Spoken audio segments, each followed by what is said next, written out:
হারিয়ে যাওয়া একটি ইচ্ছাধারী নাগের একটি সুন্দর কার্টুন গল্প বলছি তোমাদের।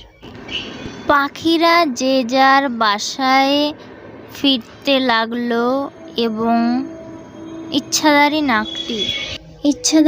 নাগটি ভয়ে জঙ্গলের দিকে দৌড়ে পালাচ্ছে এবং সেই সময় একটি বাচ্চার সাথে দেখা হয় এবং বাচ্চাটিও ভয়ে পালাতে শুরু করে। ঠিক সে সময় একটি লোক অবাক হয়ে তাকিয়ে দেখতে থাকে কী কারণে সে পালাচ্ছে। দিন গড়িয়ে রাত্রি নেমে আসার পর এবং রাত্রি কেটে যাওয়ার পর ভোরবেলা যে কাণ্ড হলো, সকলে মিলে হইচই শুরু করে দিয়েছে।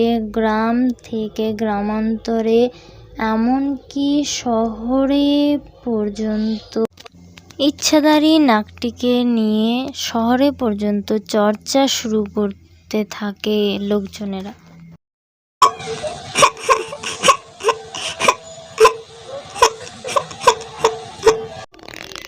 সেই আওয়াজ শুনে সেই ছোট্ট কোয়েনটি দৌড়াতে শুরু করলো।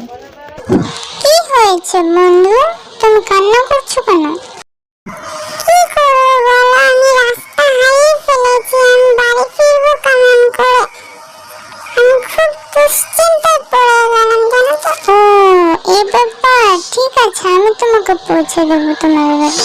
এই কথা শুনে সে খুবই হাসতে শুরু।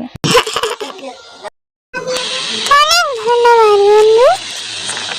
ওকে বন্ধু, তুমি ভালো করে যেও বাড়ি, কেমন? সো বন্ধুরা, তোমরা এই ভিডিওতে দেখতেই পাচ্ছ যে কেউ কখনো বিপদে পড়লে তাকে সাহায্য করবে।